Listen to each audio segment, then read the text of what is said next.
Hello there. Welcome into a Friday edition of the show. So glad to have you, whether you're listening on your radio, streaming the show online at extrasports1300.com, or you've downloaded the Extra Sports 1300 app to do your listening.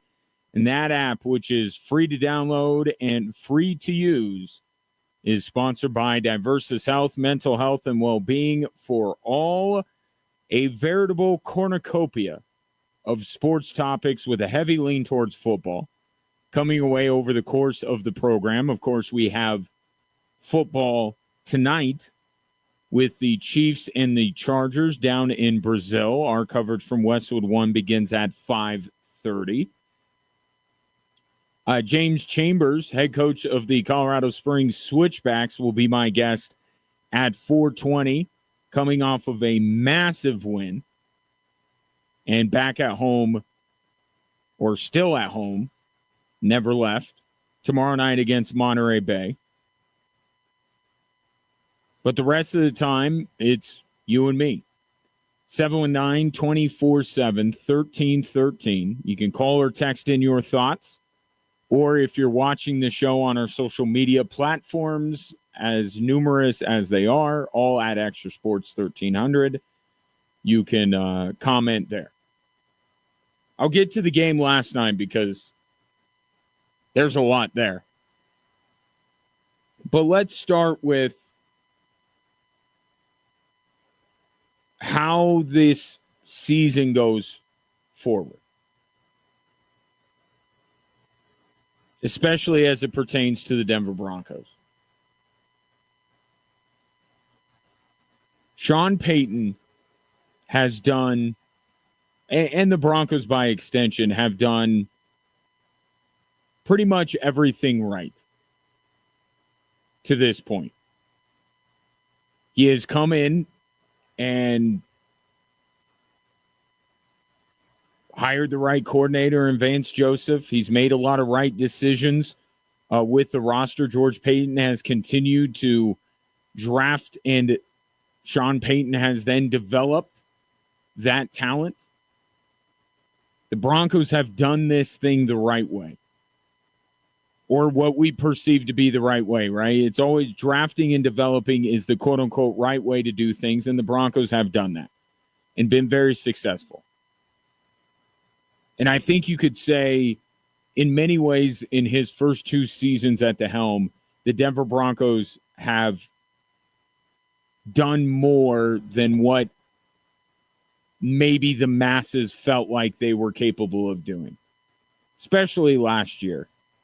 Year before, I think that's more you and I realizing what Russell Wilson is and appreciating what Sean Payton was able to get out of him and that football team.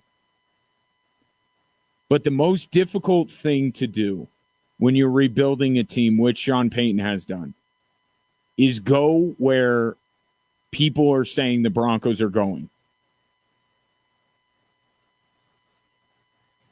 As you are rebuilding a team, the easier, and I use that word, I'm a little hesitant to use it just because I don't want to make it seem like what Sean Payton has done does not require him to be very good at what he does. So when I say it's easy or easier, I just mean in relationship to what he is going to try and do this year. The easier thing to do is to get a bad football team to be good, as opposed to getting a good football team to be great.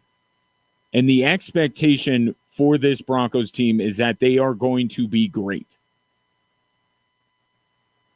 that they will dethrone a dynasty, that they will compete for a Super Bowl. That is the expectation. And I think for the first time since Sean Payton has gotten here, and so many things have just, the train has been moving down the tracks, and it seems like they've just made the right decision time and time again. The right free agents, the right coaches, the right players, the right system, everything. This is going to be the first hiccup in all of that. The first time that you will look at this Broncos team at the end of the year and say, they weren't quite what I thought they were going to be. Because this is the hardest, what Sean Payton is now tasked with doing is the hardest thing to do. And that's make a good team great.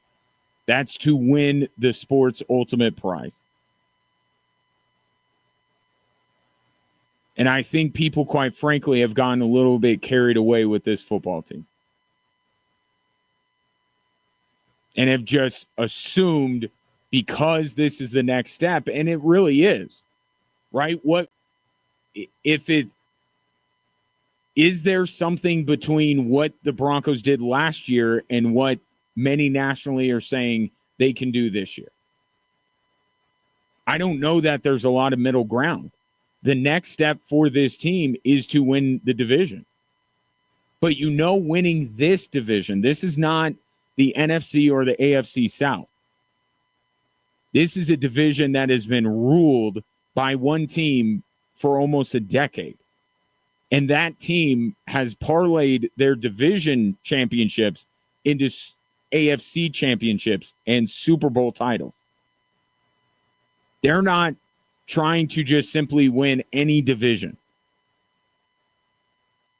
They're trying to win a division that has been ruled by the sport's best team and one of the sport's best teams of all time.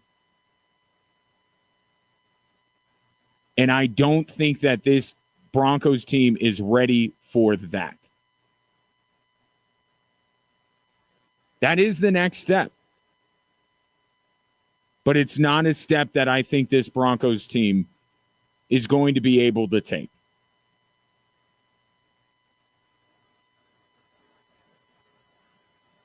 And I think, quite frankly,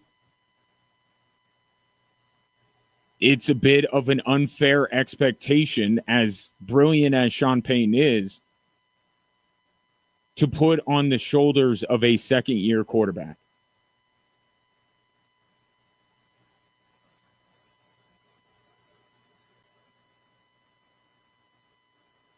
The league knows what Bo Nix is at this point. There was so much of last year where teams did not know what Bo Nix was.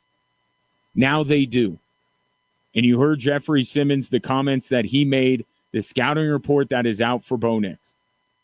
And I think it's a fair one.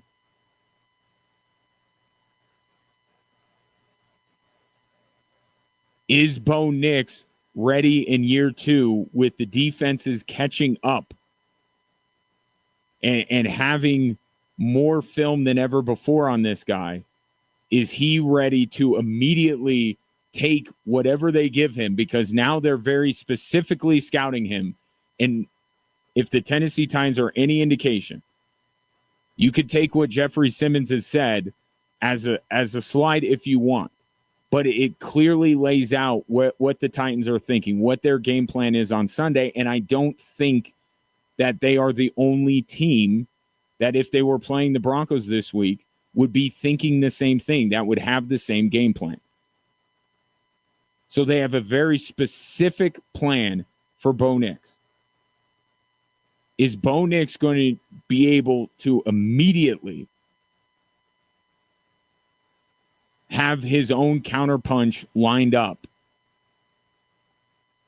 If they try to take away his ability to escape the pocket, is Bo Nix ready to say, okay, I'm standing in here and I'm still going to beat you?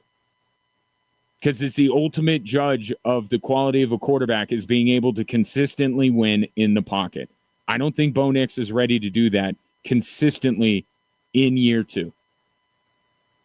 And I don't think that at the skill positions he has the help that he will ultimately need this year.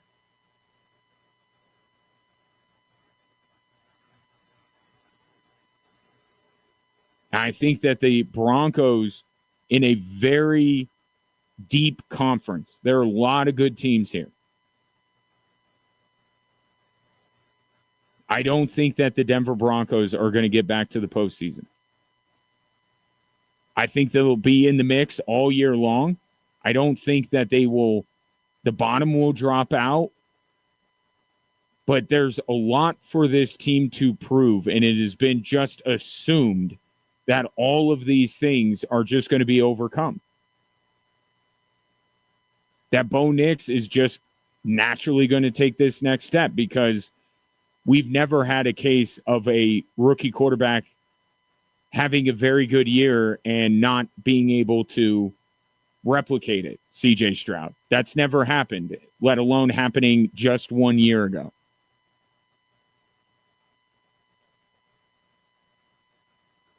It's just being assumed that the Denver Broncos will now be able to beat the elite teams in the NFL despite not beating any of them a year ago. There are just a lot of assumptions that are being made with this team that I cannot myself make. I think the ultimate judge of success in my eyes is just that Bo Nix, you see improvement. You see him progressing. And some signs here and there that in year 3, he is ready to ultimately take that big step and to be talked about as one of the top 10 quarterbacks in the league.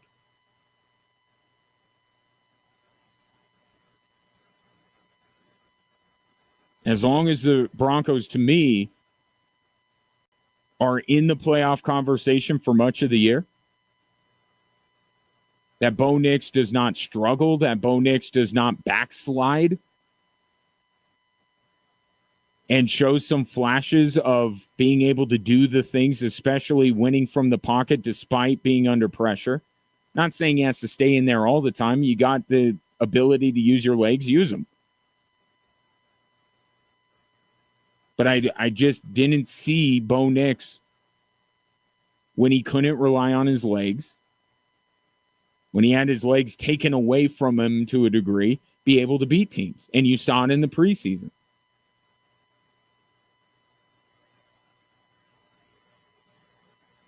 But I'm not in the same boat as many. The way this team has been talked about, this season is going to end up being a disappointment if that is the barometer.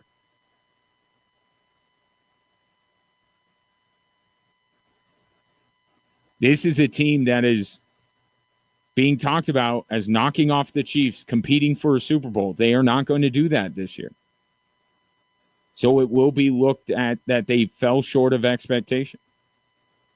And that's not the Broncos' fault, although Sean Payton has had some certainly bold proclamations, starting with what he said after losing to the Buffalo Bills, getting ran out of the building against the Buffalo Bills. And I don't expect him to act anyway. He came back to the NFL. He's going to do it his way, and he's not going to mince words. He's not going to pull punches. He's going to be who he is, and that's fine. But I think people have taken what he's said and ran with it and expounded upon it and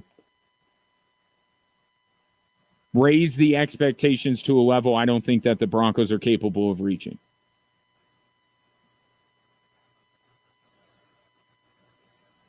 I think this is a 9-win football team. And in the AFC, I don't see how they make the playoffs. And I think this year they're closer to the bottom of the AFC West than they are the top. I think there will be more of a battle going on between the Raiders and the Broncos than there will be between the Broncos and the Chiefs. That's not to say that the Broncos can't beat the Chiefs in one of their meetings this year. I actually expect them to. But we're talking about the marathon. We're talking about a 17-game season. in which you're going to need to win at least 11 games. At least. And I get it.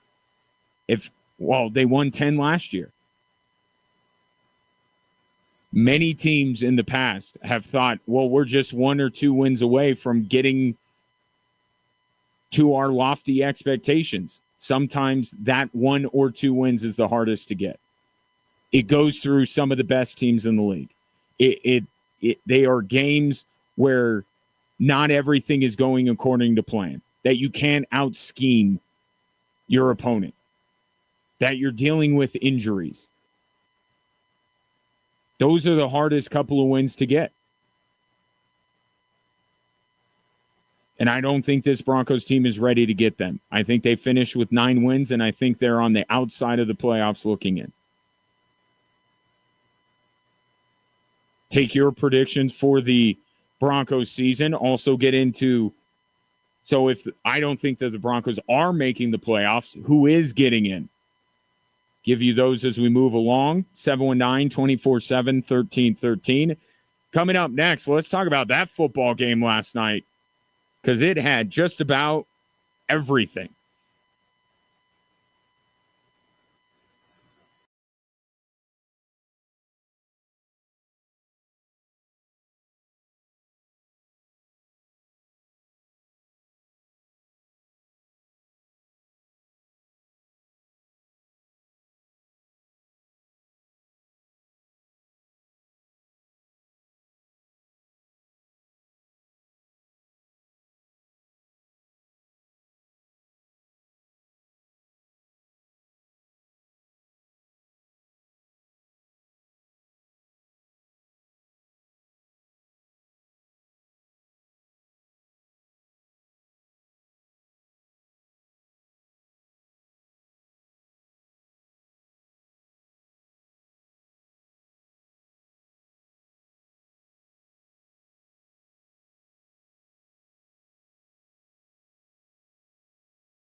What a way to kick off the season, huh? Feel like the that SNL skit that Bill Hader used to do on Weekend Update, Stefan, where he's talking about that this club has everything and he lists all these crazy, random, made-up things. That game last night. And it was a good game, by the way. Cowboys +8, ka-ching. Not that I'm keeping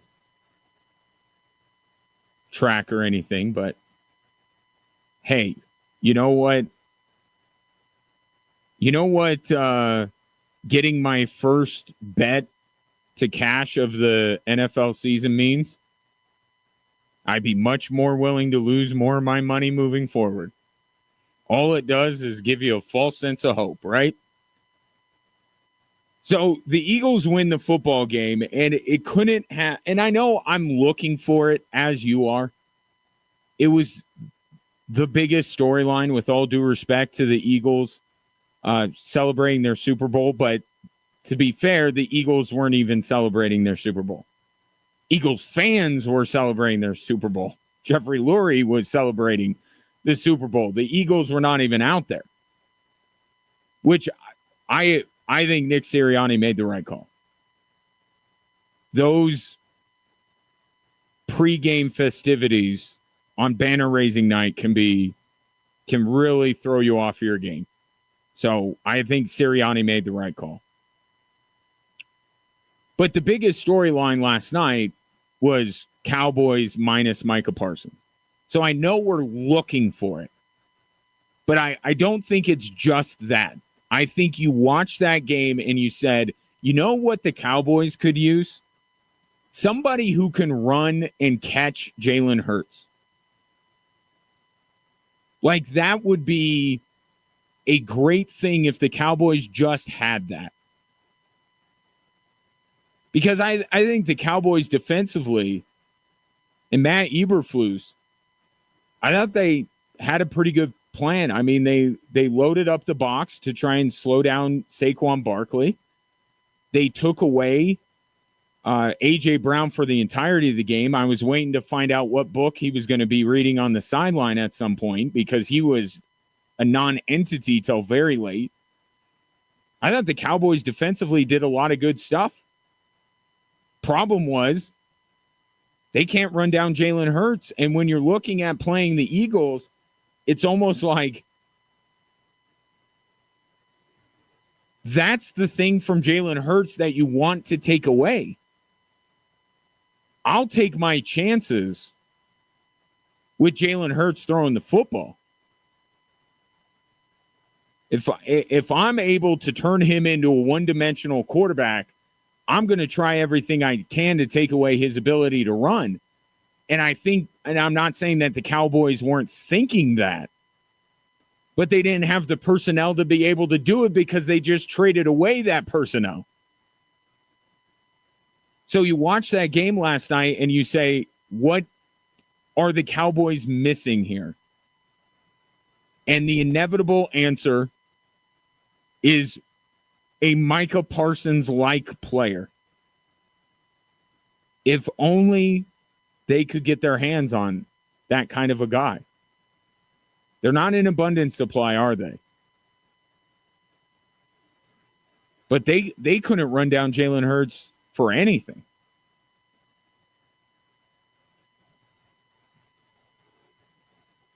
But the Cowboys did the thing that I expected them to do last night, to be able to cover, which in a game where you don't really care who wins and loses, that's what's most important, right? And I think this Cowboys team is going to do this much of the season. Dak and that offense are going to keep games close. They are.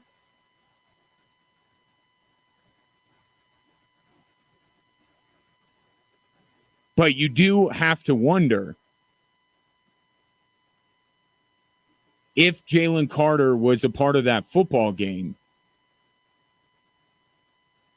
if the Cowboys would have been able to have as much success as they did offensively. And really, you're splitting this game into two parts, right? You're saying before the lightning delay and after the lightning delay. Because after the lightning delay, everything just grinded to a halt. Nobody could do anything. So before that, you wonder if Jalen Carter would have been a part of the game if the Dallas Cowboys, especially going up against a rookie interior lineman, whether the Cowboys could have had that level of success. And the bar was not set super high. Credit to the Cowboys defense minus Micah Parsons. It's not like the Eagles offense went out and put up 45. But I think this is going to be the Dallas Cowboys of 2025. They're going to be in almost every game that they play. Dak is going to have a prolific year throwing the football.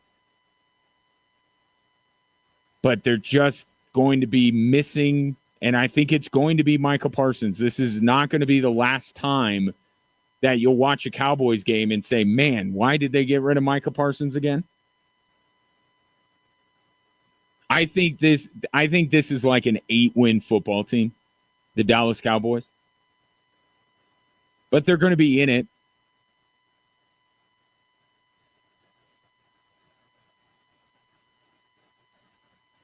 This Jalen Carter thing. Because in some ways, that's the bigger story, right? It's week 1.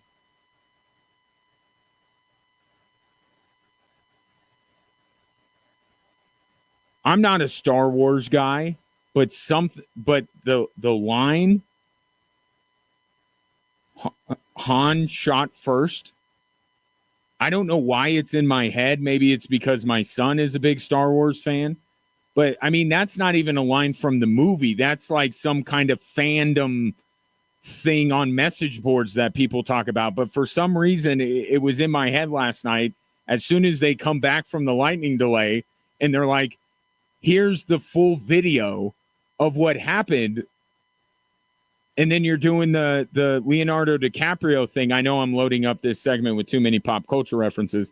The Leonardo DiCaprio thing on Once Upon a Time in Hollywood. And you're like, whoa. Dak Prescott spit first. Dak spit first. My son did appreciate that I knew that. I can't really engage in a conversation about that whole thing, but my son was very impressed that I at least knew that. And when I told him Dak spit first, because he saw the Jalen Carter incident, he didn't see when they came back from the lightning delay. He knew what I was talking about, and he appreciated it. So that made my day. Not that you care. But Dak Prescott spit first. Now, if I'm Jalen Carter, just putting myself in Jalen Carter's shoes, I take what Dak did as a sign of disrespect. He was looking across the line. You know, if you need to spit or whatever, not a great habit, by the way. But like maybe do it, turn your head and do it behind you. Dak Prescott looked like he was being defiant to the Eagles, like he was disrespecting them.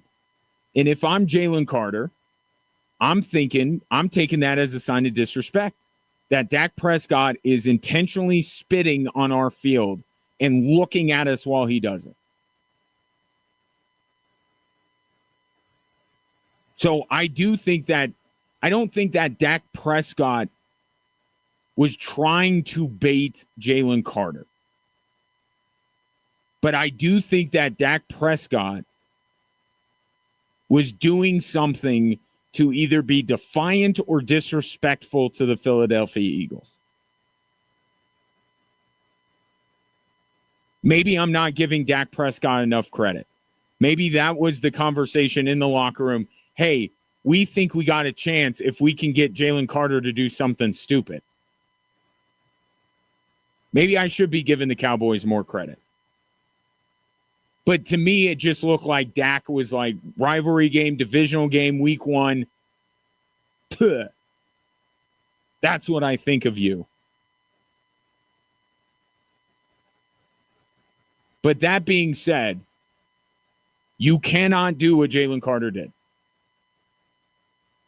You absolutely can't. I'm sorry. I just told you what I thought Dak Prescott did. I thought he did it intentionally. You cannot. I mean, even if you taking out the fact that he spit on him, which Steve Smith this morning was on one on the Dan Patrick Show talking about this. Like, he was more insulted by it than I was. He was more disgusted by it than I was. But taking out what the act was. We say this, if a guy gets pushed, you can't push back. You will be the one that's punished. We talk about it all the time. The second guy is the guy that gets caught. The retaliator is who gets caught.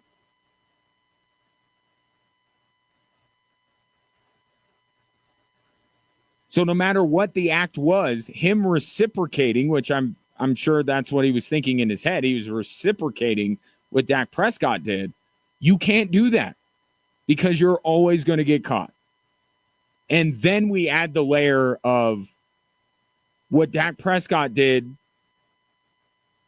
kind of gross. You don't spit on another human being. You just don't. Okay? And it wasn't a spit like the Bill Romanowski level spit, where that was like one of those Cupid fountain streams that hit J.J. Stokes. But you don't spit on another human being. So you don't retaliate as a practical matter. You don't spit on another human being as like a societal thing.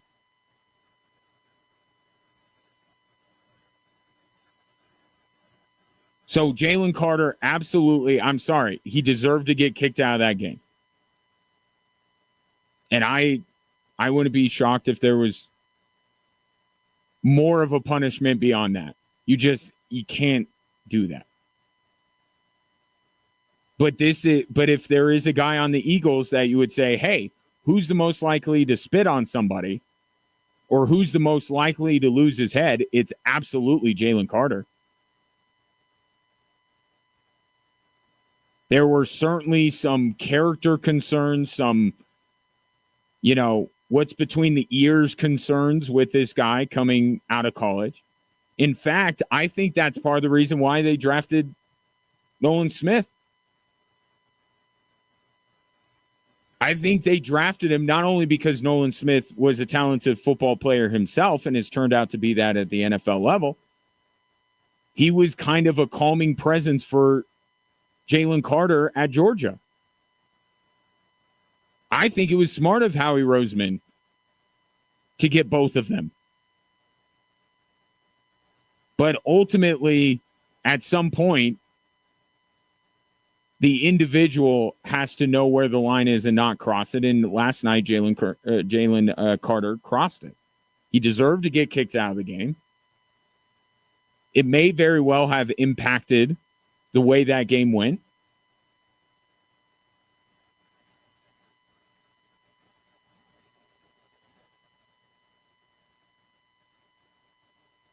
But quite the way to start the season, right?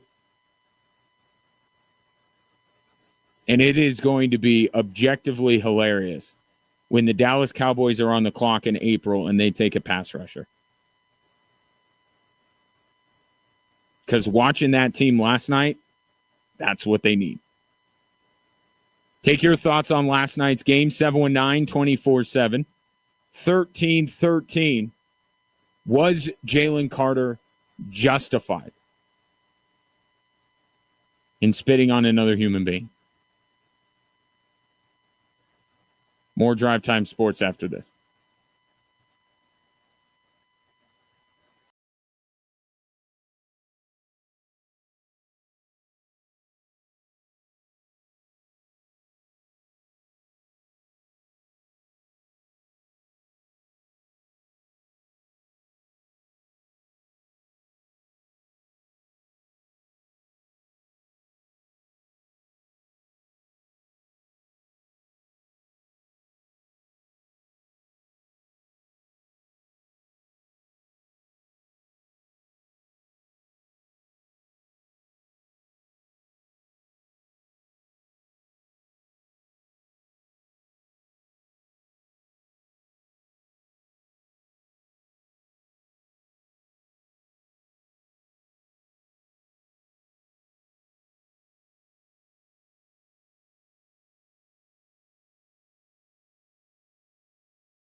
The votes are in, and 92% of them went to Ashlyn Devaney of TCA. She is our first athlete of the week, the Classical Academy volleyball player that helped lead the Titans to a huge win over Valley last week. Ashlyn Delaney, our Extra Sports Athlete of the Week, sponsored by Blackjack Pizza.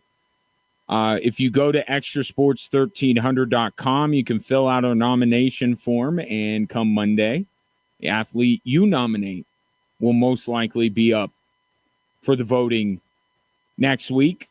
Appreciate you for voting and helping shine a spotlight on many deserving student athletes in Southern Colorado.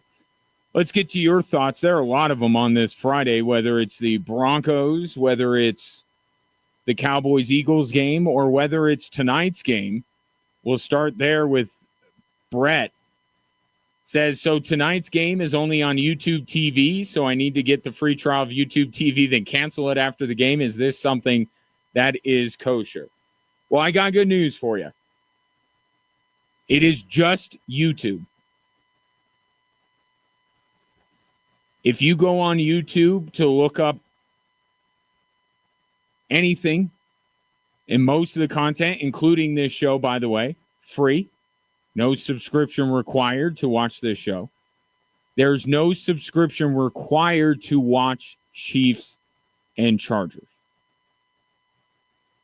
However, be ready for YouTube and the NFL to exhaust every avenue to try and get you while you are on YouTube to sign up for YouTube TV. This is not the introductory offer. This is it's almost like PBS. If you like the programming that we are presenting to you, please think about donating. That's what YouTube and the NFL are going to do to you tonight. And just like when one of those PBS telethons come on, you got to stay strong. You got to say, no, you cannot have my money. Unless a YouTube TV subscription would benefit your life. And then in that case, go ahead and sign up. But this is just YouTube.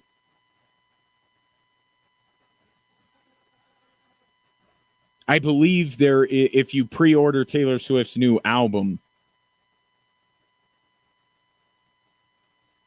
you will get to watch tonight's game. I believe they put that out, or subscribe to the Kelsey Brothers podcast.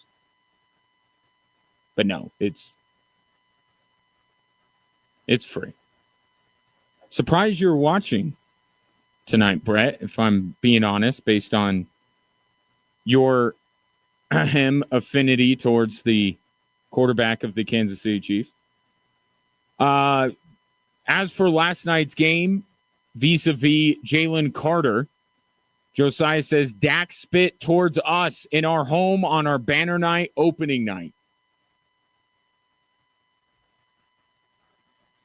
It's that old saying, two wrongs don't make a right.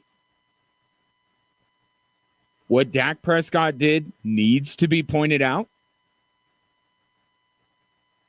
I wonder if there wasn't a 64, 65-minute weather delay, whether NBC would have found that footage.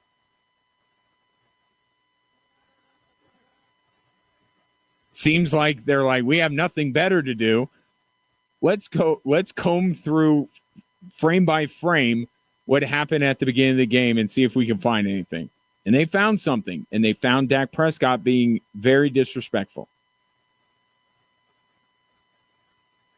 What Dak Prescott did is not okay and should be pointed out. However, that does not excuse Jalen Carter's action. Because you get pushed by a guy, you push him back. You're the second guy that does it is going to get caught. That's what usually happens. But that's an equal.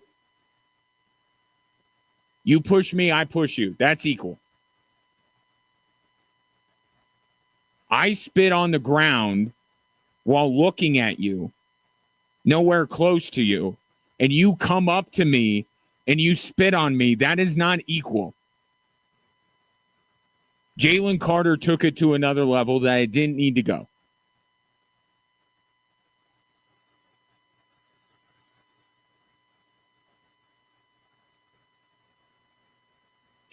As Tucker points out, two totally different things. Dak spit on the ground, Carter spit on a person.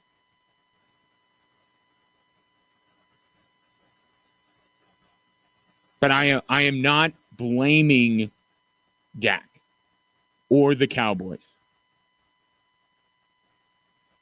I'm sure in Jalen Carter's head, he was reciprocating and he was doing exactly what Dak did, but he wasn't. He was doing something much, much worse. So I'm not blaming Dak. And I'm also not giving Dak credit for baiting Jalen Carter. All I'm saying is Dak Prescott was going out there, all the talk about how this team is cooked without Micah Parsons, going against the Philadelphia Eagles. No one's picking the Cowboys to win. And Dak's like, you know what? I'm going to set the tone. I don't like what he did either. But it does not warrant Jalen Carter spitting on him. It just doesn't.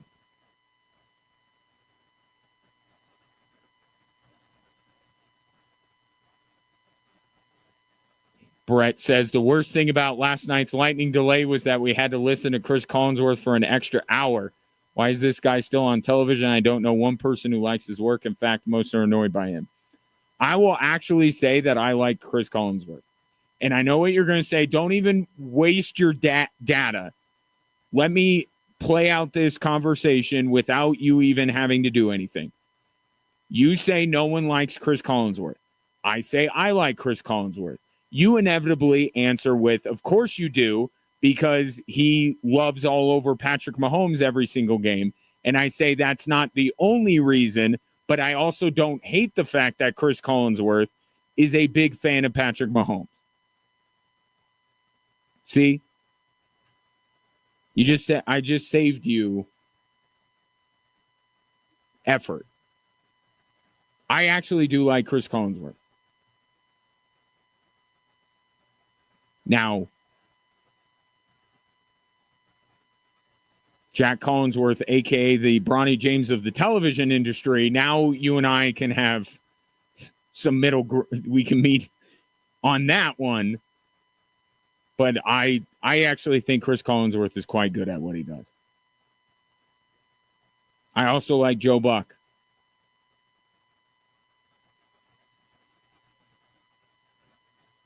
But before you swear off this show forever because of my affinity towards two of the most polarizing and hated broadcasters, I don't think Tom Brady is good.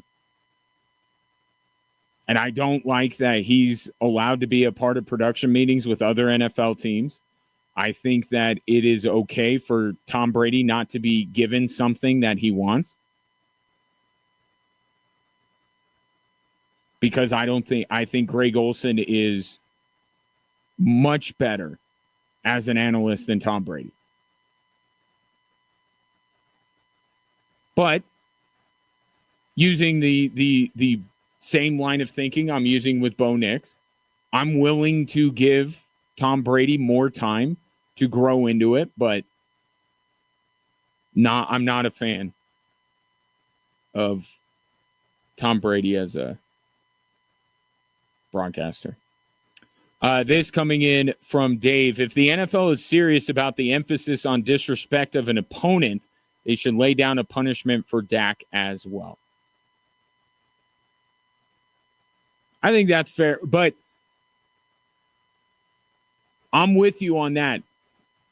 I don't know that is Jalen Carter. Has any news come down on that, by the way? I just want to make sure that I'm not missing anything.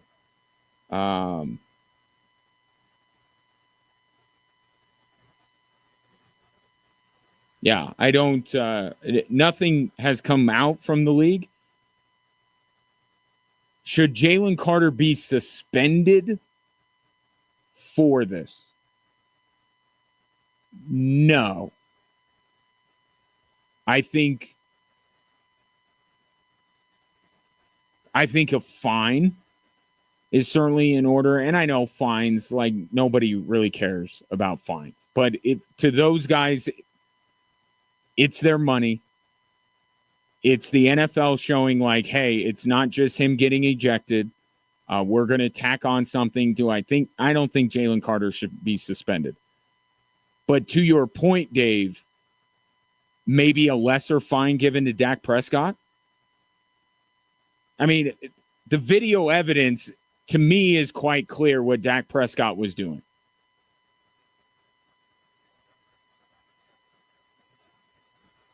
It wasn't as overt. I'll use another Cowboys example. What happened to T.O. when he posed on the Star in Dallas? Again, this wasn't as blatant as T.O., but I'm just saying, like, that it's in the same ballpark in terms of what, like, you're disrespecting the other team. And I didn't even know that until Maria Taylor said that the league is cracking down on respect for an opponent, which, by the way, I'm kind of for it, but also it sounds a little bit silly. Like, the sportsmanship guys were really cracking down. But I'm with them. Like, we don't need that kind of stuff. So how about this? Jalen Carter gets a fine. He got punished in the game. Dak Prescott did not, which I think is fair. But how about Jalen Carter gets ejected and a fine, and then Dak Prescott, not ejected, gets a lesser fine than Jalen Carter? I think I just did Roger Goodell's work for him. I think that's fair. But I agree with you. If what Maria Taylor said on the broadcast is true and the NFL is cracking down on this stuff, they have to see that video and make note of what Dak Prescott did. That's how you crack down. Whatever you do to Jalen Carter, I think I don't know that it sends the message, unless you're going to suspend him something ridiculous, which they're not going to do. But I think, to your point, Dave, to really show that you're cracking down, that's also getting Dak.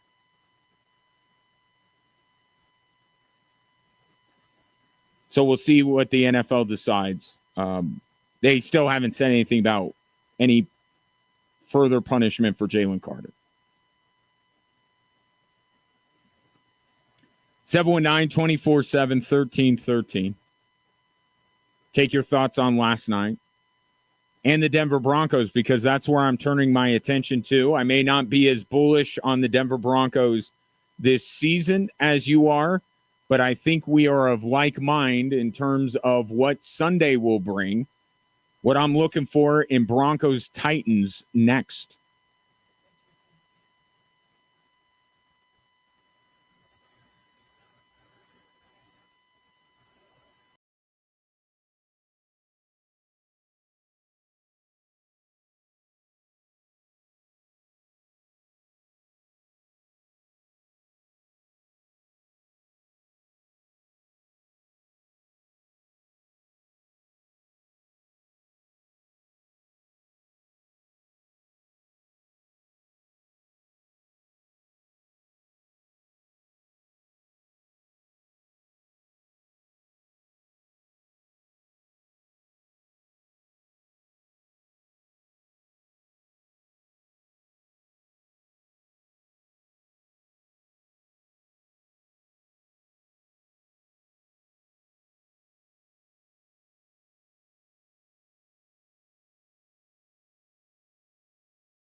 Welcome in hour 2 on this Friday. Chiefs Chargers coming up at 5:30.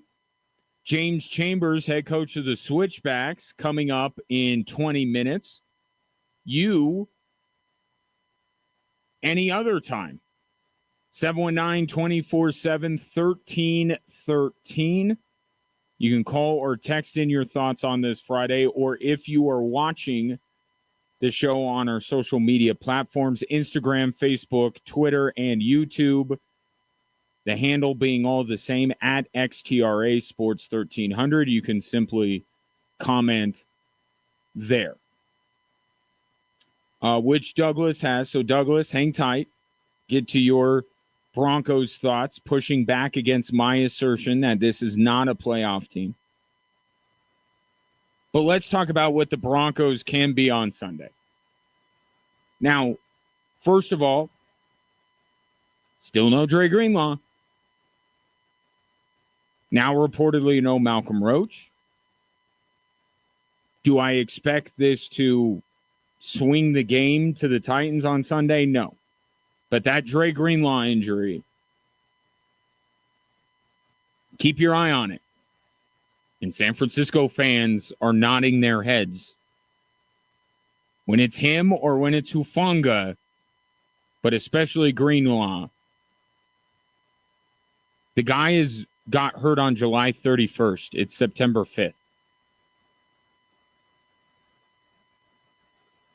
So it's certainly something to monitor as the Broncos move through the season, but I fully expect them to be able to account for him potentially not being in the lineup on Sunday against the Tennessee Titans. But I look at these first two games for the Denver Broncos like I look at the first couple of weeks of many college football seasons. Right? I don't know that there's a real threat of the Broncos being anything less than 2-0. I think the Colts game's a little bit more interesting.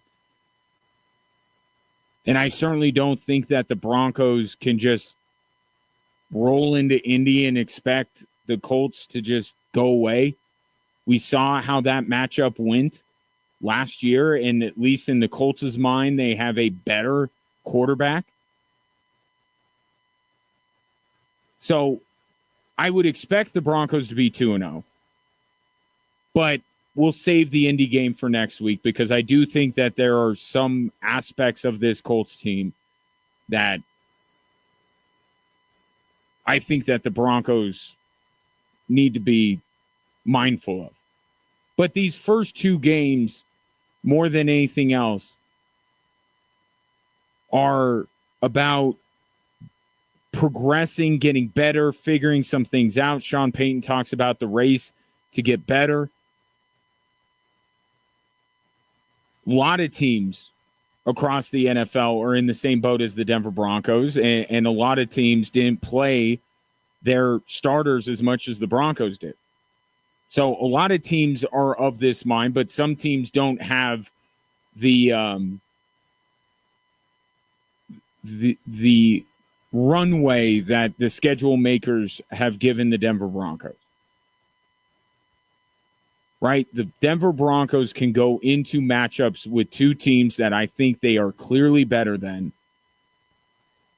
And while they will have to play well to an extent to win those games, I think they can build. They don't have to be as good on Sunday as they need to be week 3 against the Chargers or that Monday night game against the Cincinnati Bengals, or certainly what they need to be week 5 when they go into Philadelphia.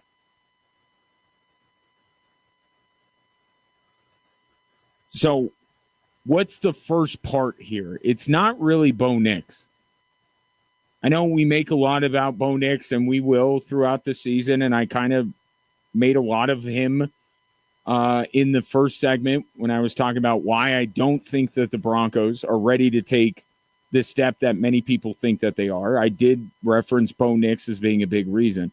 But what I'm looking out for on Sunday is not, it's Bo Nix adjacent. I think the number one thing I'm looking for, what about this Broncos run game? Like, we are going to see J.K. Dobbins now. I'm not even talking about how Sean Payton distributes the carries. I'm just looking at the effectiveness, first and foremost. This is a big bet that Sean Payton is making. When he talks big like he has, part of the reason why he feels emboldened to do that is because he thinks that this team will be a better running team than they were a year ago. And that Bo Nix, even though he believes in Bo Nix, won't have to have as much on his shoulders week in and week out. Sunday's a great opportunity to see it. And it's against a team, and I know teams change from one season to the next, but the Tennessee Titans last year were not a good rush defense. I think they gave up like 4.5 yards a carry last year.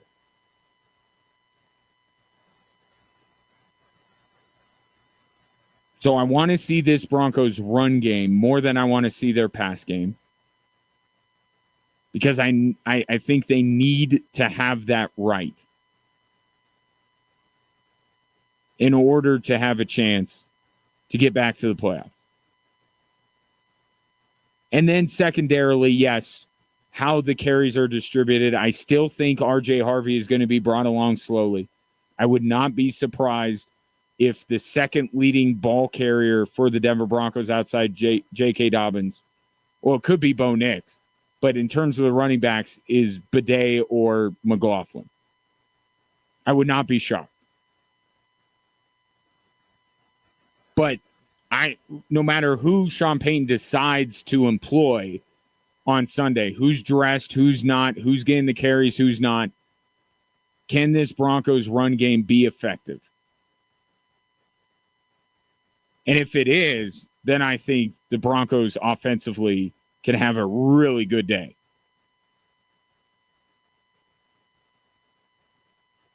And then on the defensive side, it's Broncos do what you do. What Vance Joseph has his defense do week in and week out is the perfect game plan for Cam Ward. Now, you got to be mindful of his ability to use his legs to get out of the pocket and to extend plays. But rookie quarterback making start run, blitz the heck out of this guy. Bring everybody. That if I'm Vance Joseph, that's what I'm doing. I'm letting Nick Bonito have a great day after signing that massive extension. I'm sending all sorts of pressures. Now, Vance Joseph isn't really an exotic blitzer. He's just, I'm going to bring a lot of guys. It's pretty straightforward. But if Vance Joseph wants to mix things up a little bit, maybe he mixes up the coverages in the secondary.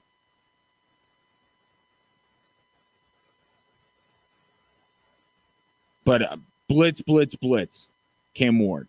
But with the message of keep Cam Ward in the pocket. Don't let him get out and extend plays. Because that's where he might be able to hurt you a little bit.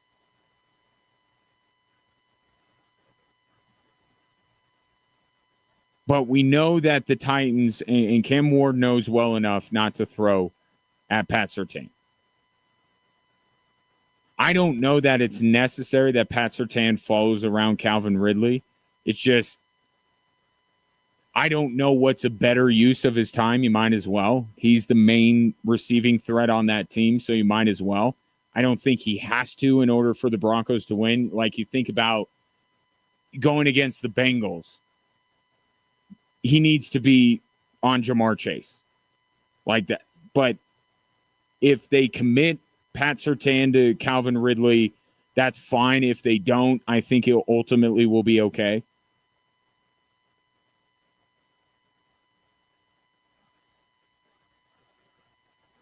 But just kind of, you can set up the type of day that many Broncos fans are envisioning and ready to get nuts for, which is just getting after Cam Ward constantly and having 5-6 sacks on this guy in the game. I think that's what many people are expecting. We'll see what Cam Ward has. I'm genuinely intrigued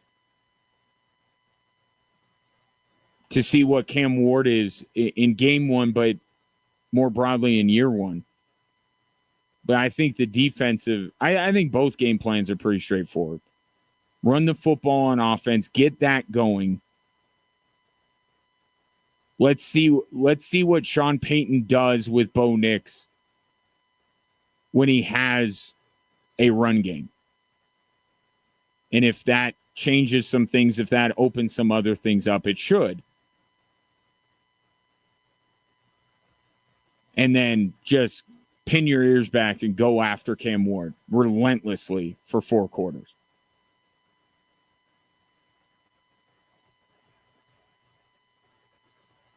And on the offensive side, one other thing here. I'm curious because I think Sean Payton has the ability here to not show much of Evan Ingram. Like, I could see the Broncos in a situation where week 3 is when they, like, quote unquote, unleash Evan Ingram. Utilize him to the fullest potential they can. I could see Sean Payton doing a lot of, in the games 1 and 2, doing something similar to what he did in the preseason.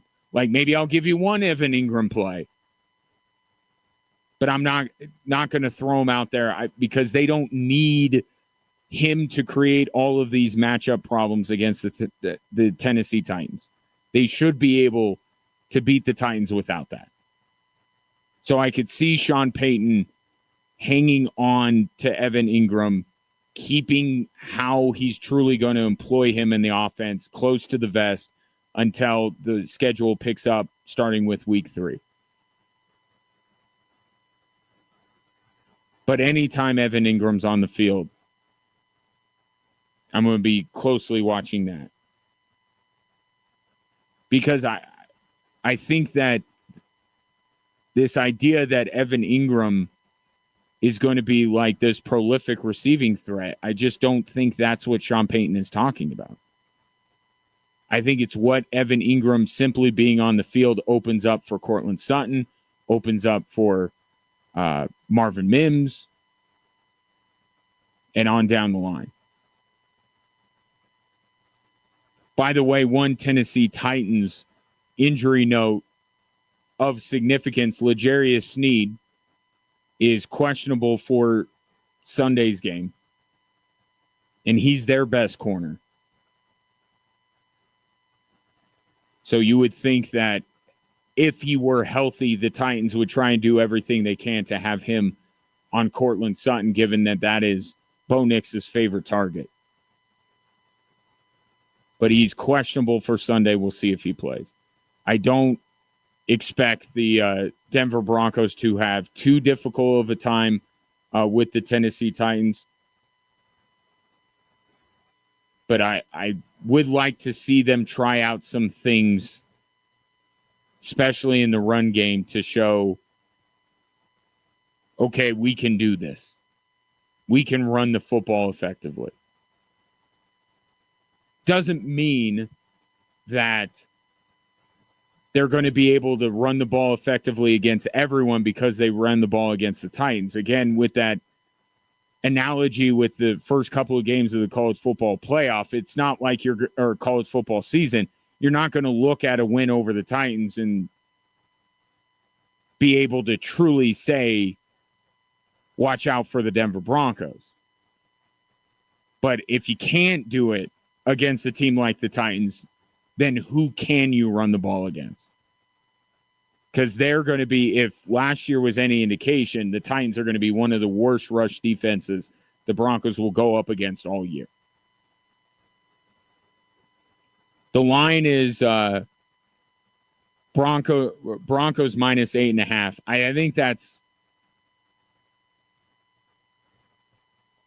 I think that's probably too big of a point spread. 8.5. I look at last night's game. Could you argue that there's a similar gap in the quality of teams between the Eagles and the Cowboys as there are between the Broncos and the Titans? And I thought that line was too big. The Eagles laying 8. I think the Broncos laying 8.5 might be. But I would expect, most games in the NFL are one-score games. You know this. But I would expect Sunday to be a game that even if the Broncos can't cover the 8.5, there's no real point where you feel like the Titans have a chance to win that game. Like the Broncos, I wouldn't be surprised they win the toss, receive instead of defer, try to come out, hit the Titans in the mouth. They might be able to do that, although they've been a slow starting team. That's another thing. Can the Broncos start fast, get points on the board early? I think that's the plan, and then have the Titans chase you. And even if they get within that 8.5 points, just never really in a position where you feel like the Titans are ultimately going to flip that game. More interesting Sunday than you might think, that game. And it'll be Sunday afternoon at 2 o'clock. I think it's a Fox game. What happened to the league I love? AFC games go on CBS, Fox. NFC games go on Fox. I suppose that's the least of anybody's concerns given the news with Red Zone. 719-247-1313, your expectations and predictions for the Broncos, not only Sunday, but this season. Coming up next, James Chambers, head coach of the Switchbacks, drops in to discuss his team's huge win last week and how they can parlay it into more success tomorrow night against Monterey Bay.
Welcome back, Drive Time Sports. Efforting the head coach of the Switchbacks, James Chambers. Day before game, lot to do. Tomorrow night, Monterey Bay, 7 o'clock. Be there, switchbacksfc.com to get your tickets. So in the interim, let's have a broader discussion about the NFL. I don't know that last night would have swayed you in any significant way. Now, there was certainly a scenario that could have played out last night, like if the Eagles went out there and looked awful, then maybe, not that you should, but we all do it, right? Panic or get too carried away with week one results. But the way that game played out, it's like, okay, Saquon's still really good. Jalen Hurts, as a passer, during the regular season, I have my questions, but the dude can run. Cowboys don't have Micah Parsons anymore. Yeah, that game pretty much went the way I thought it was going to, except for the whole spitting thing. I was not expecting that. Or a lightning delay. Although, given my life recently, I've had lightning delays at the Switchbacks, at Air Force. Wasn't the Hall of Fame game delayed by lightning? Seems like it. We're not quite. I usually think that stuff is done in August, but maybe early September still counts. Anyway, I don't think that last night should wildly change or really change your thoughts at all on either team. Very Eagles-like performance. And, the Cowboys look like they're missing something significant in order to be able to compete. So, as I look at the AFC, I'll just go division by division. Buffalo is going to win a ton of football games. I fully expect the road to the Super Bowl to go through Buffalo, which will be the last time they're playing in the playoffs in their current stadium, by the way.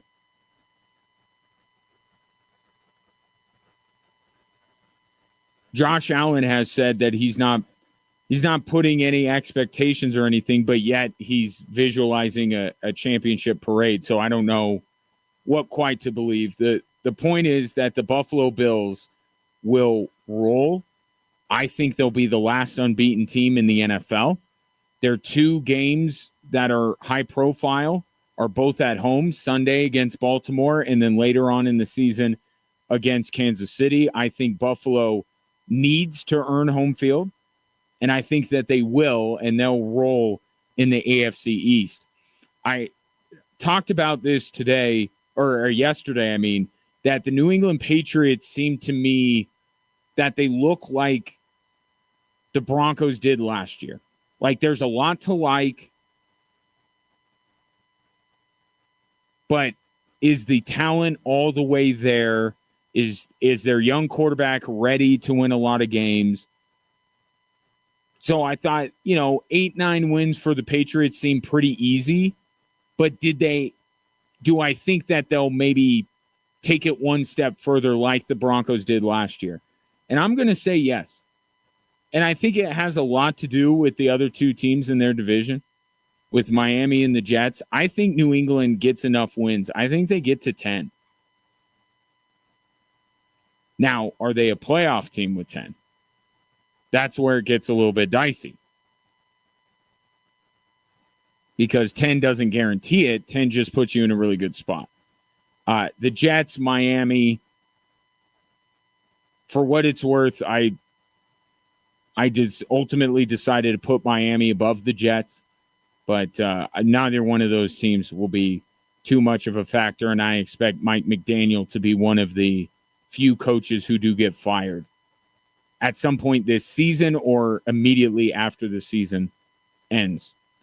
In the North, this one, we've talked about this division, one of the better divisions, save for Cleveland in the NFL. I think Baltimore, on paper, they have the best team in the league. Their roster's the best in the league. It's hard to identify any weaknesses in this Baltimore Ravens team. The only weakness is their inability to win in the playoffs.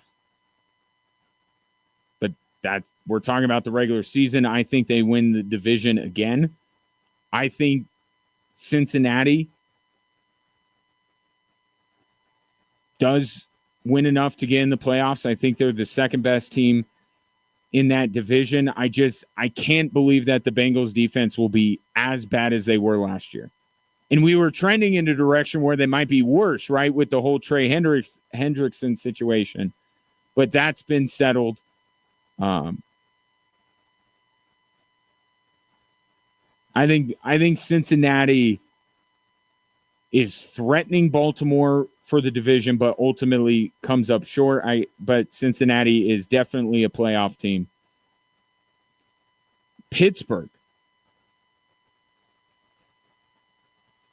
There are only two potential outcomes. And I heard Scott Hansen, host of NFL Red Zone, on with the Golics yesterday, right after my show, leading into the opener. And I agree with him. In Pittsburgh, this is either going to work better than the way the Steelers have chosen to do business lately, have tried to win games lately. It's going to work better than it ever has, or it's going to be a disaster. They're my highest variance team in the AFC.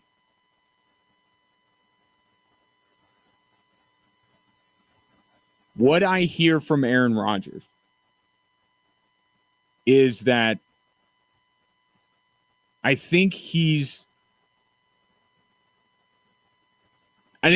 throttled down a bit the whole shtick.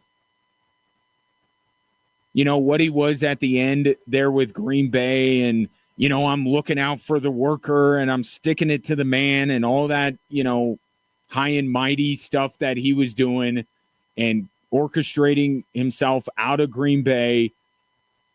The way things went with the Jets, the guy gets married. And if you've been married, you know this. Priorities change.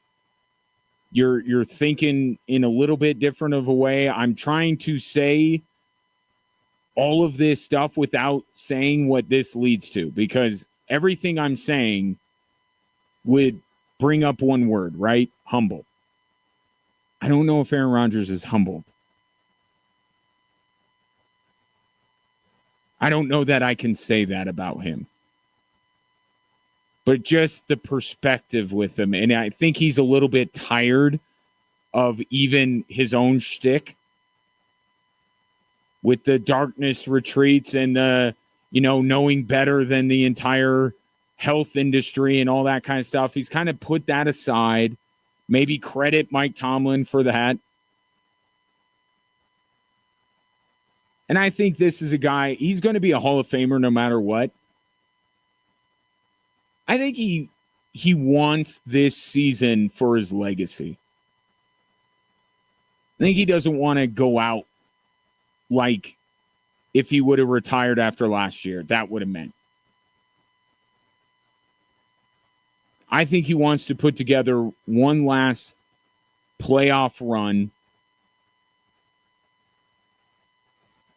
And I think this is where the Steelers kind of go up a bit. I don't think that they're a legitimate Super Bowl threat, but are they going to? I think they'll win. They have the potential to win more than they have recently.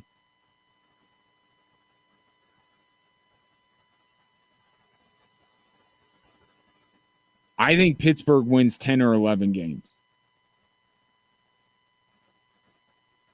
And I think maybe Pittsburgh is the last playoff team in the AFC, just getting in over New England due to who knows what the tiebreakers are going to be. But New England's right there. I'm going to take Pittsburgh. I'm going to say 3 come out of the AFC North. The South, pretty cut and dry. Houston's going to win it. I think Jacksonville's much better.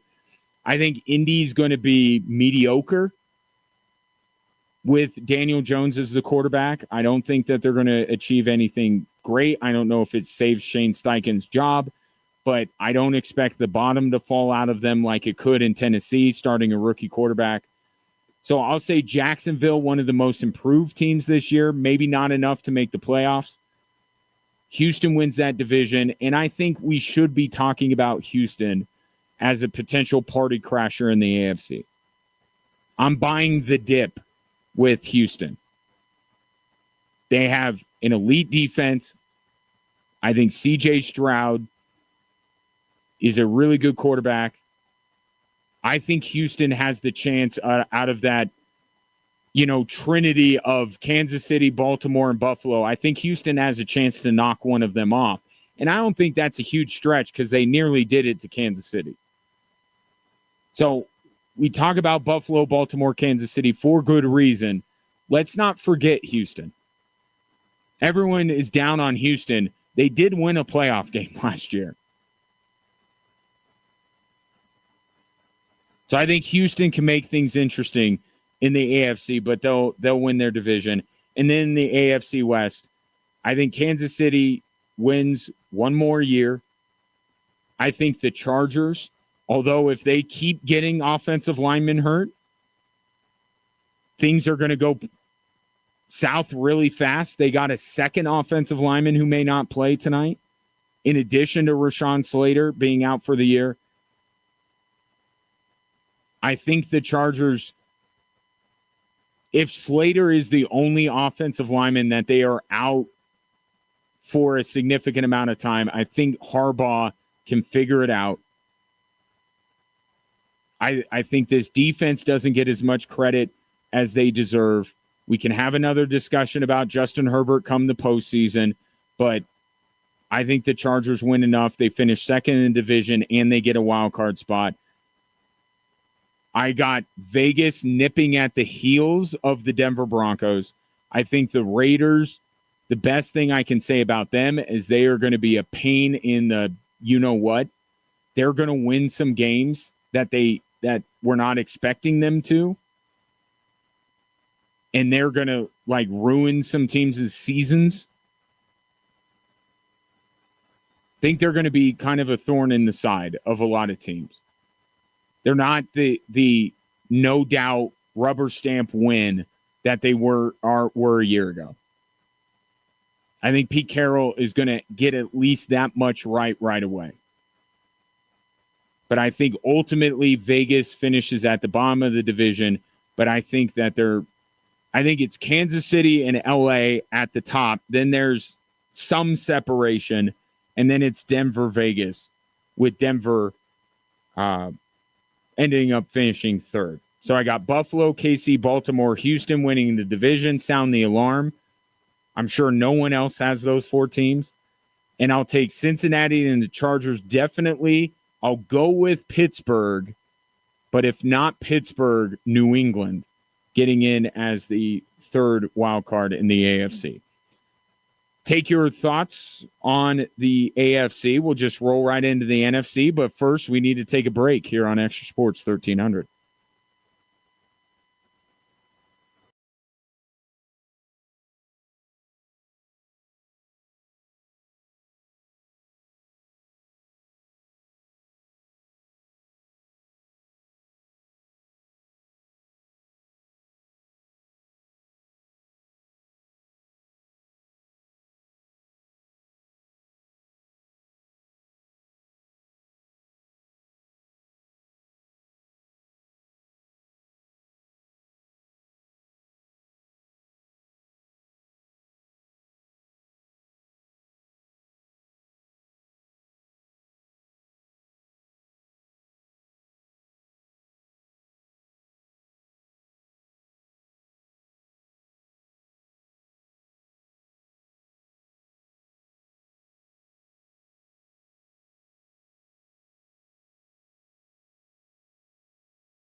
So how about the NFC? Just gave you my AFC predictions for the upcoming season. Now let's go to the NFC, the division that was on display last night, the NFC East.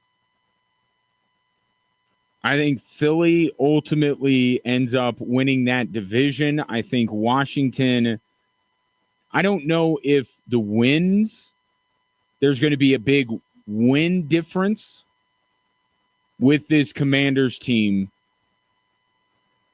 But I think if they get in as many one-score games as they did last year, that record from last year may take a hit.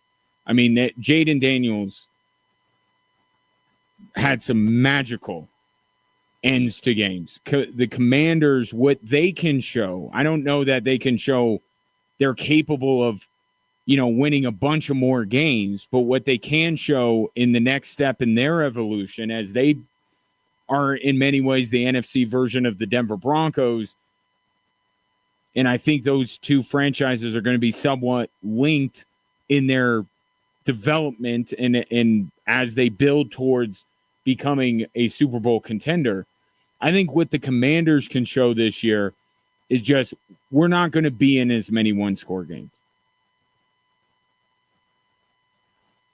Right? We're going to put some teams away. We're going to keep some distance between ourselves and our opponent. Not saying that the Commanders need to blow everybody out, but maybe don't ask Jaden Daniels to throw on his Superman cape as much.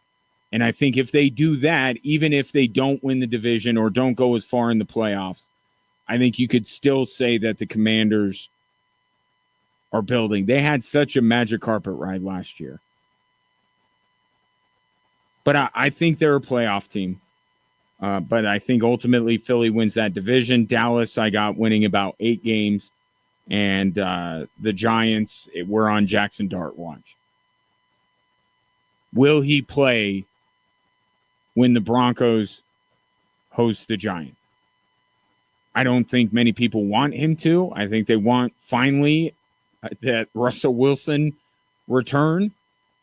And I think you'll get it because I think the Giants will be very intentional about when Jackson Dart starts. And I don't think that the best place for him to be would be Denver.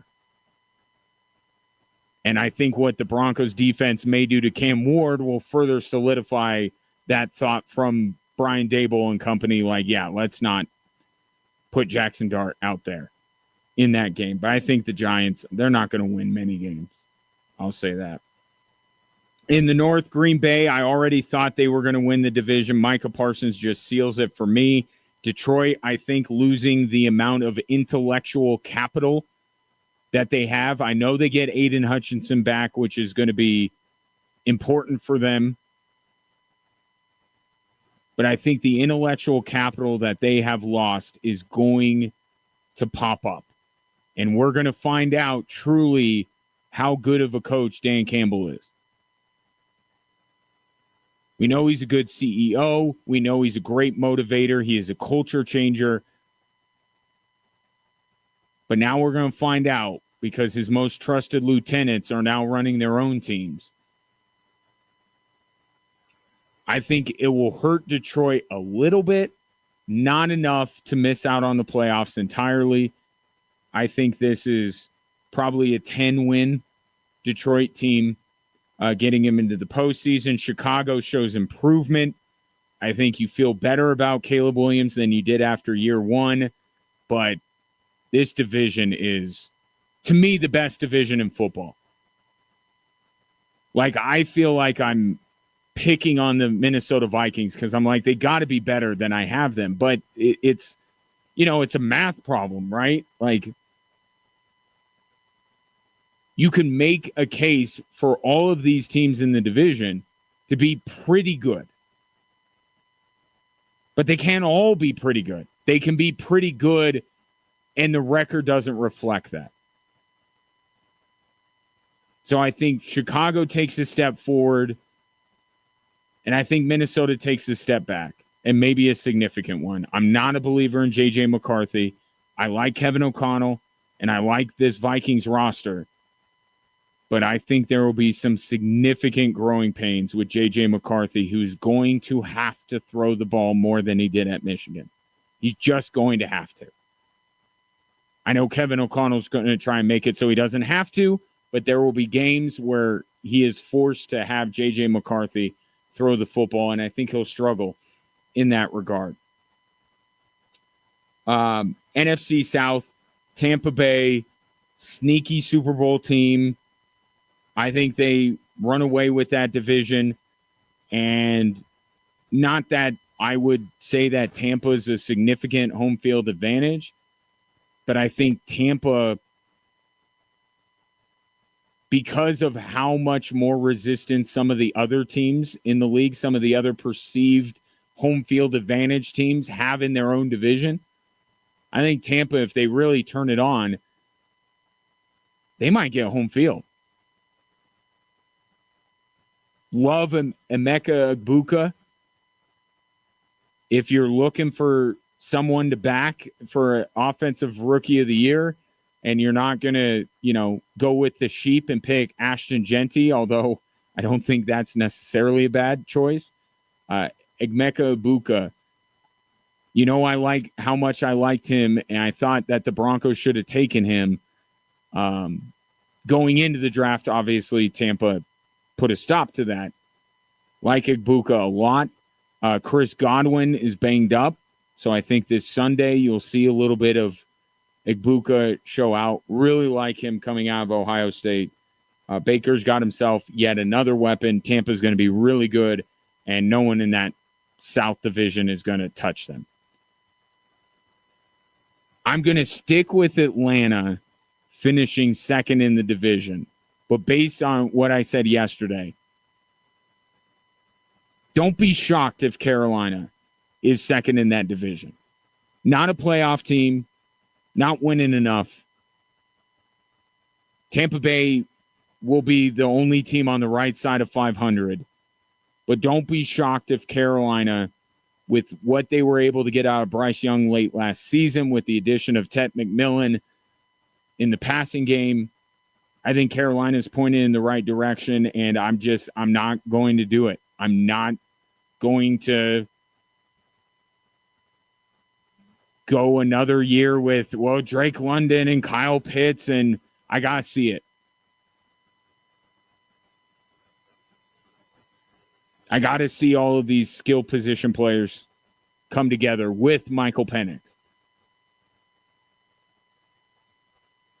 I'll stick with Atlanta as the second team in that division, but Carolina right there. New Orleans, get ready to learn Garrett Nussmeier, because that's all you're getting out of this season.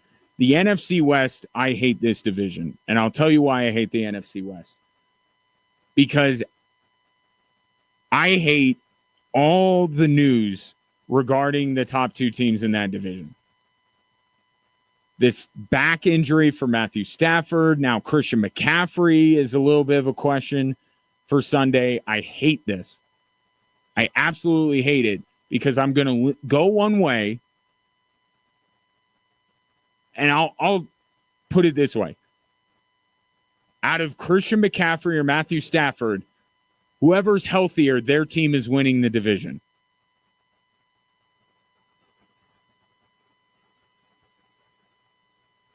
But if I assume health, if I say, you know what, Sean McVay is not pulling a weekend at Bernie's. Have you seen that trend with Matthew Stafford? People on social media sometimes.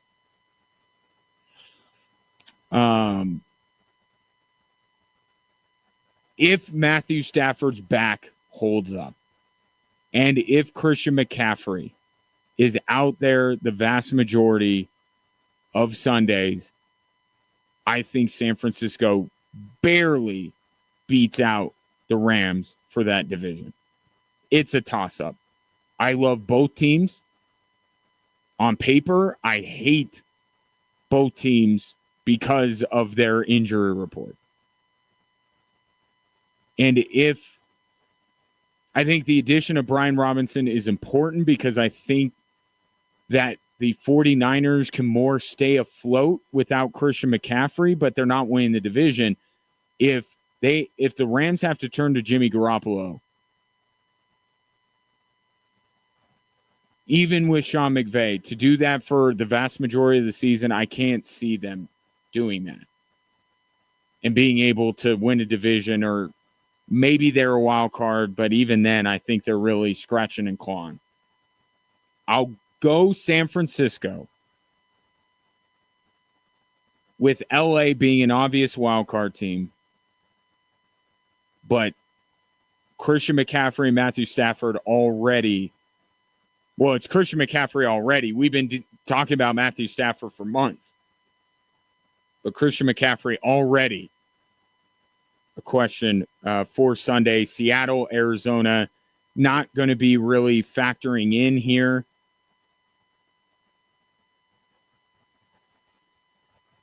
I think Seattle is a little...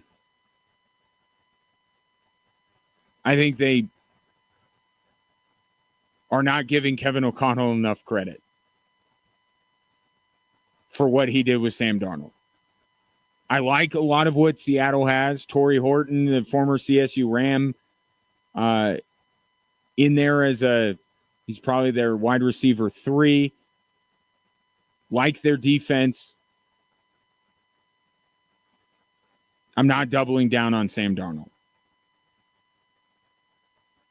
And I think Arizona, I believe Call of Duty comes out at some point this season, which is doomed for the Arizona Cardinals. So the way I got it in the NFC, Philly, Green Bay, Tampa Bay, San Francisco winning the divisions, the Rams, the Commanders, and the Lions as wild card teams. Green Bay coming out of the NFC, Kansas City coming out of the AFC. And while I believe that the Chiefs' offensive line is better, if the Chiefs lose Super Bowls, it's because they can't protect Patrick Mahomes and they will be going up against Micah Parsons. I'll take the Packers over the Kansas City Chiefs in the Super Bowl. Travis Kelce takes a couple of weeks away, ultimately announces his retirement. Everybody points and laughs at the Dallas Cowboys like they did the New York Giants last year. MVP, I think there are 2 choices here. 3. There are 3 types of MVPs. I think we're going to an oops, my bad type of MVP vote. I've been saying this for a couple of weeks now. I think some of the people that voted for Josh Allen did not vote for him for the right reason. And they're going to circle back and they're going to be like, okay, now I can give Lamar his 3rd MVP. I think that's one possibility. I think if the Bengals are in the playoffs, they just, Joe Burrow. And then Baker Mayfield being a dark horse. Like if Tampa does what I say they might be able to do, get home field. If with all these weapons, Baker Mayfield puts up a big year, I think it's one of those 3 guys. I'll say Joe Burrow. I'll say Joe Burrow wins the MVP. Bengals get into the playoffs. They're battling with Baltimore. Even though I said what I said about some of the voters going against Lamar last year, it's not like Lamar did what Jokic did when they gave Embiid the MVP and went out and won a title. I'll go Burrow. 719-24-7. 1313. Take your NFL predictions. Coming up next, we'll hit the 3 stories that are driving the show. The latest, Clippers owner Steve Ballmer. Did he circumvent the salary cap with Kawhi Leonard? He did a sit down on SportsCenter. You'll hear what he said next on Extra Sports 1300.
Hello there and welcome. Hour 3 on this Friday. Chiefs Chargers coming up at the bottom of the hour.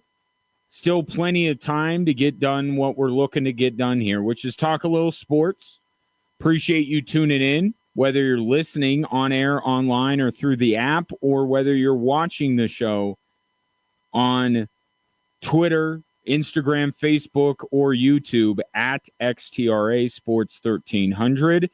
You can drop a comment there on social media, or you could call or text into the show at 719 247 1313. Perhaps you want to get in contact with the show about one of these stories that are driving the show.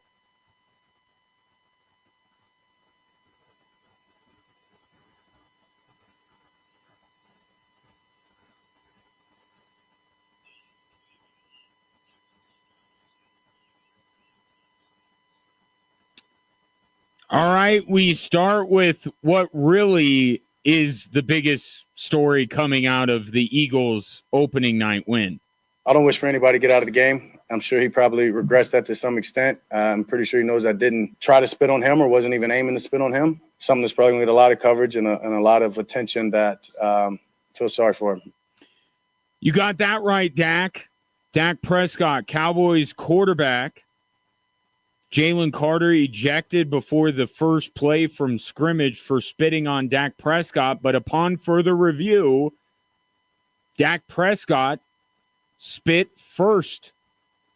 And no, he did not try to spit on Jalen Carter. That would be one, as Jerry Seinfeld said in the Keith Hernandez episode, that is one magic loogie. But you did spit. And looking at the Eagles while you did it, you spit on their field. You knew what you were doing. I don't think you were trying to bait Jalen Carter into anything, but you were disrespecting the Philadelphia Eagles on their night. And you knew that. And while that does not excuse Jalen Carter for spitting on you, because that's not an equal act. You spit on our field, I'm going to spit on you. That's not okay. Jalen Carter deserved to be ejected.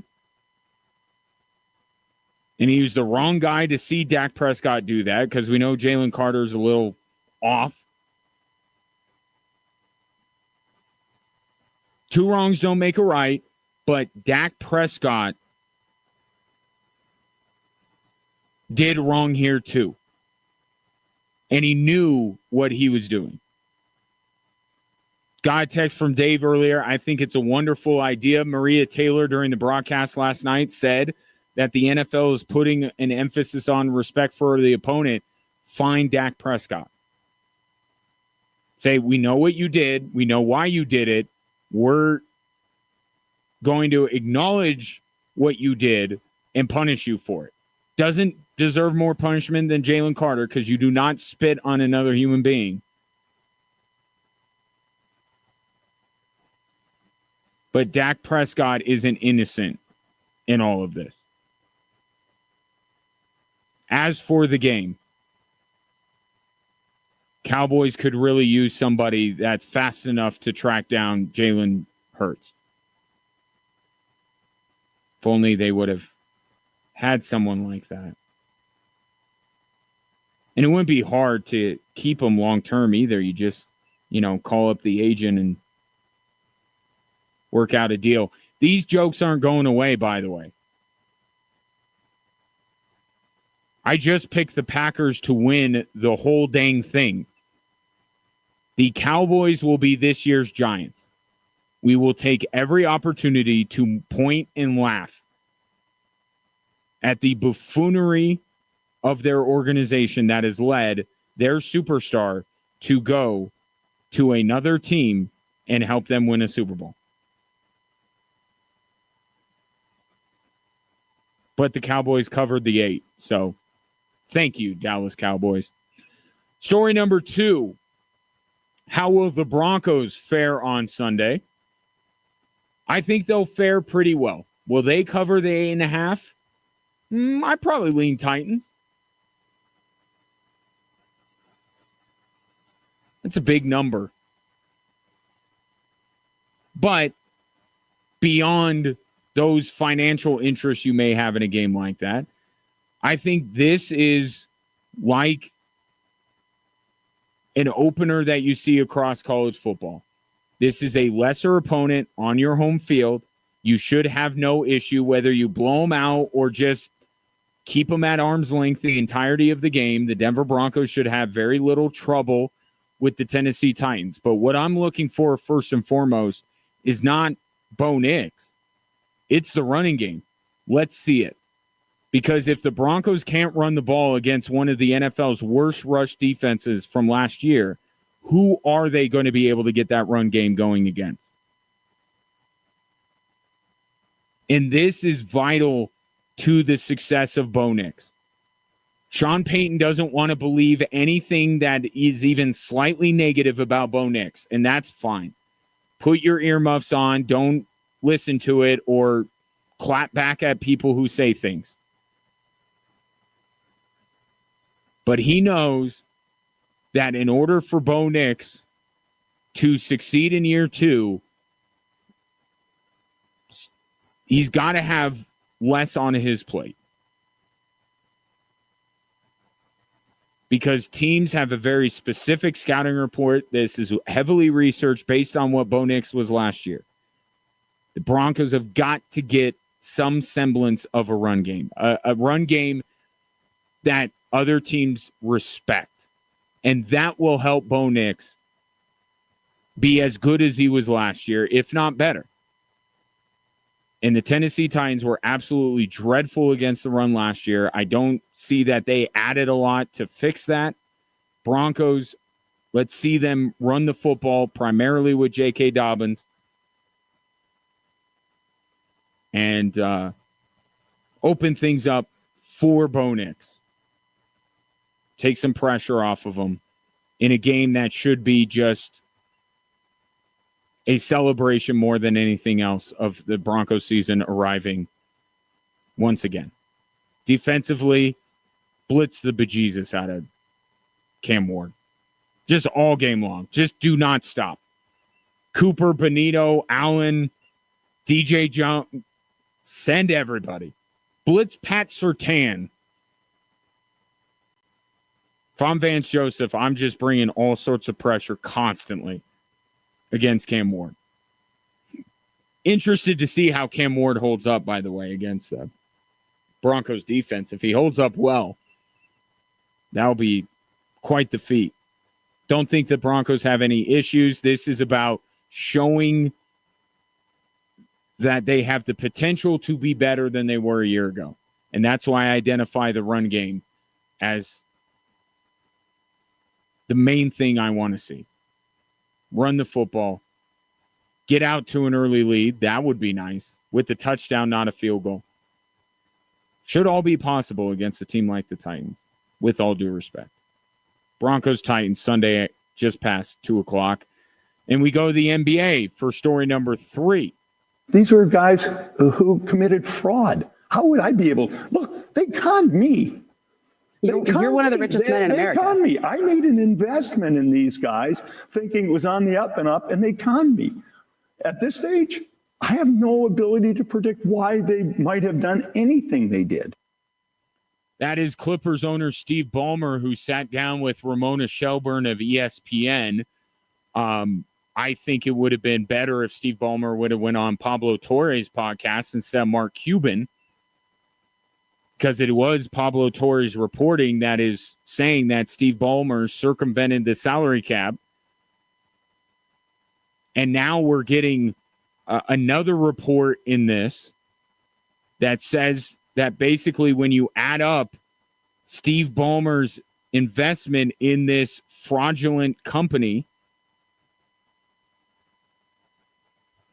it is $2 million difference between his investment and what that company then paid Kawhi Leonard. It is getting more difficult by the day for Occam's razor to be that Steve Ballmer just got scammed. right, for this to turn out like the Shohei Ohtani betting story. It's getting tougher.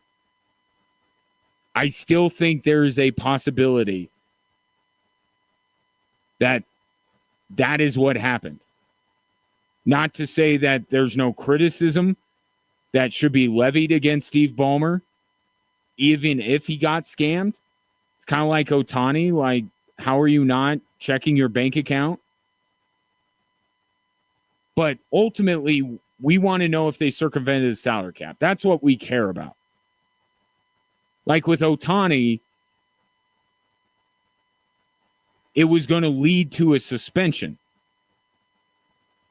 or maybe a banishment, right? Depending on whether this was just him covering Ipe Mitsuhara's losses or betting himself. With Steve Ballmer,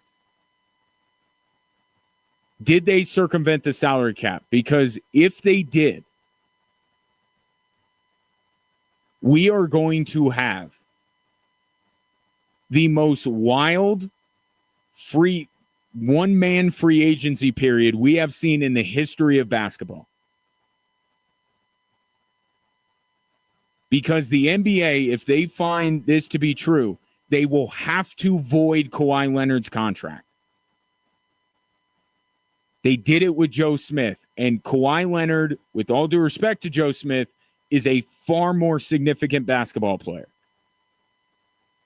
And Kawhi Leonard would be entering as a free agent in a league that has no money. Not in practical purposes. They all have very much money. Steve Ballmer could throw $50 million at a fraudulent company whose claim to fame was, we're going to plant trees. But in terms of the salary cap, nobody has any money. The Brooklyn Nets are the only team that is under the salary cap. Utah is less than $2 million over. Everyone else has got like mid-level exceptions, veteran minimums, and it will open up Kawhi Leonard to join an NBA contender for pennies on the dollar. Oklahoma City, I think it was Tom Habistro mentioned that Oklahoma City has an $8.5 million exception available. The Nuggets have a veteran minimum. So if Kawhi Leonard, who seems to be very much about money, goes to the highest bidder, that might not work out well for the Denver Nuggets. But there are a lot of teams with MLEs and veteran minimums that are all going to be trying to get Kawhi Leonard. This is going to be, we've never seen anything like this.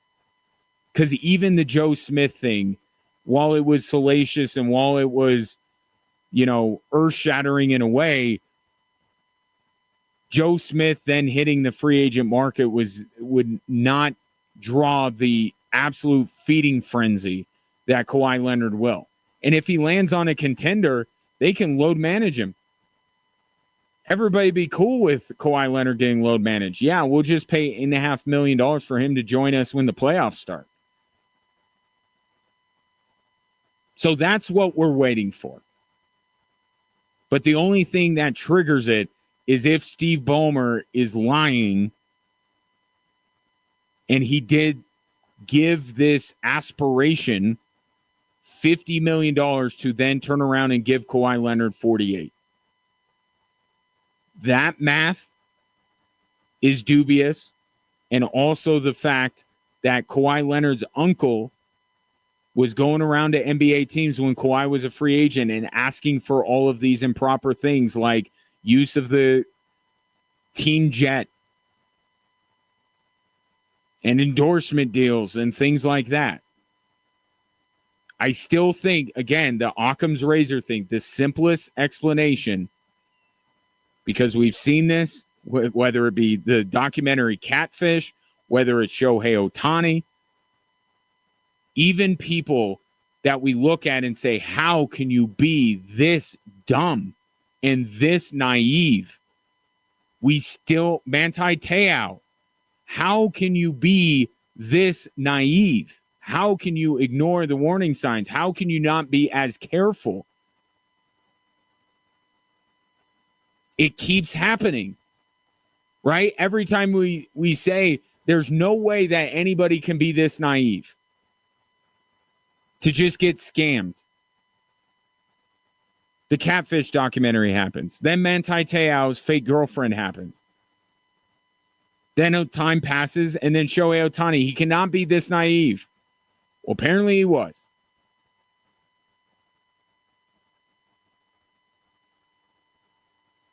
I won't try to drill down. I'll just give Pablo Torre the plug to check out his podcast because his conversation with Mark Cuban was fascinating. I think there is a good chance that Ballmer is telling the truth there.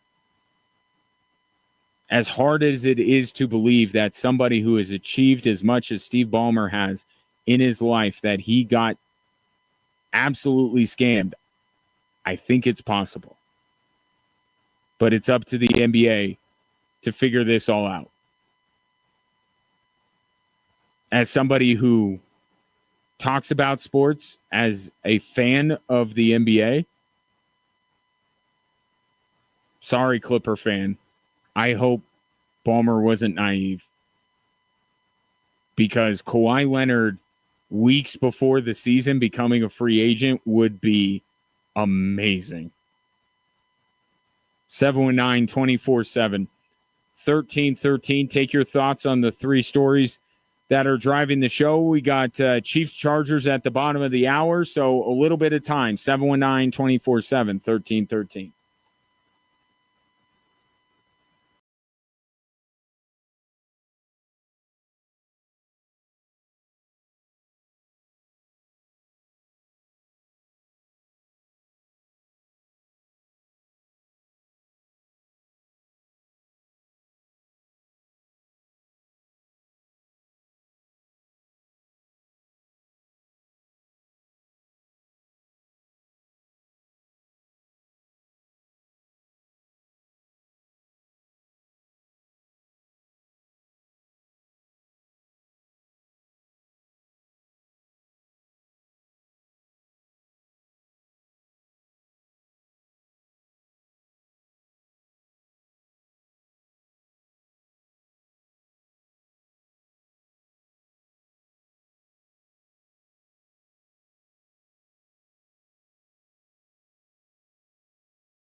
Let's save the last little bit of the show for your thoughts, or as many of them as I can get to. This one I can get to pretty easily.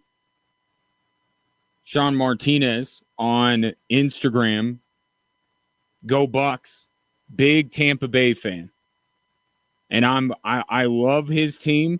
I'm pulling for his team. I think there will be a Bay in the Super Bowl. I'm not just talking about Taylor Swift. Boom. Did I use that correctly? Anyway, from the 571, Occam's razor, good reference, make the audience think, LOL.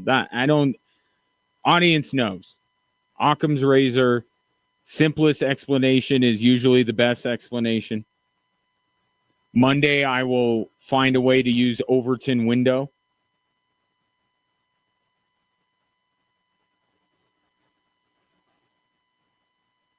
I'll work very hard this weekend.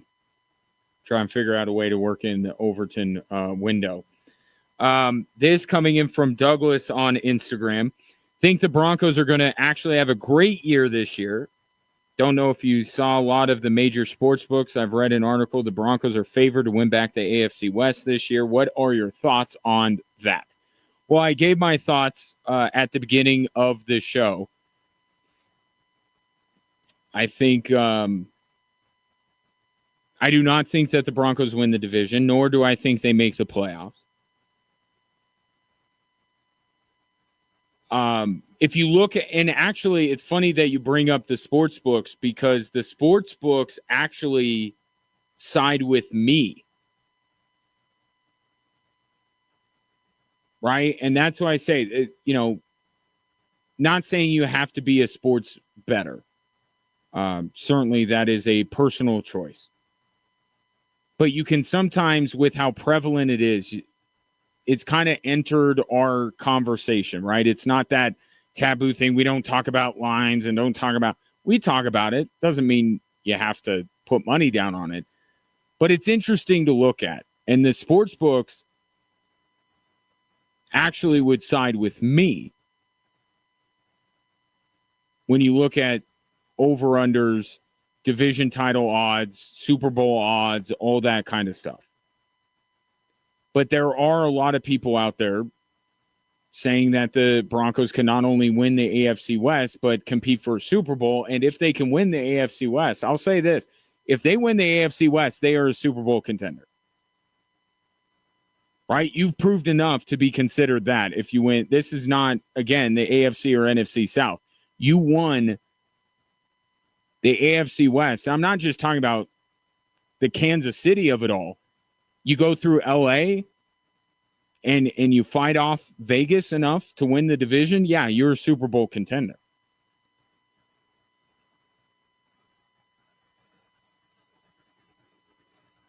But I think it's real. The idea that defenses are catching up, that defenses are figuring things out on Bo Nix, that there is a book being written now, that's real. It happens.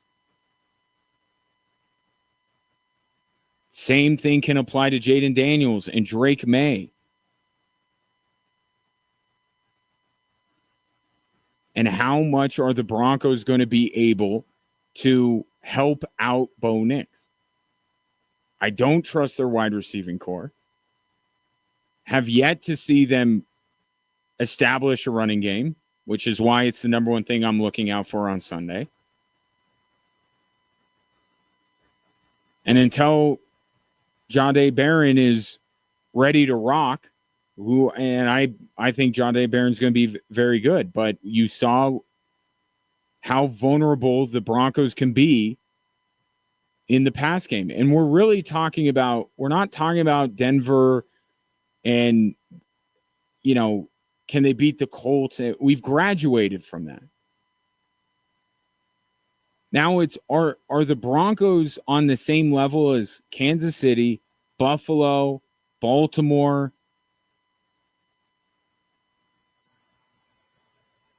Can they beat the elite teams? Because they didn't do any of it last year.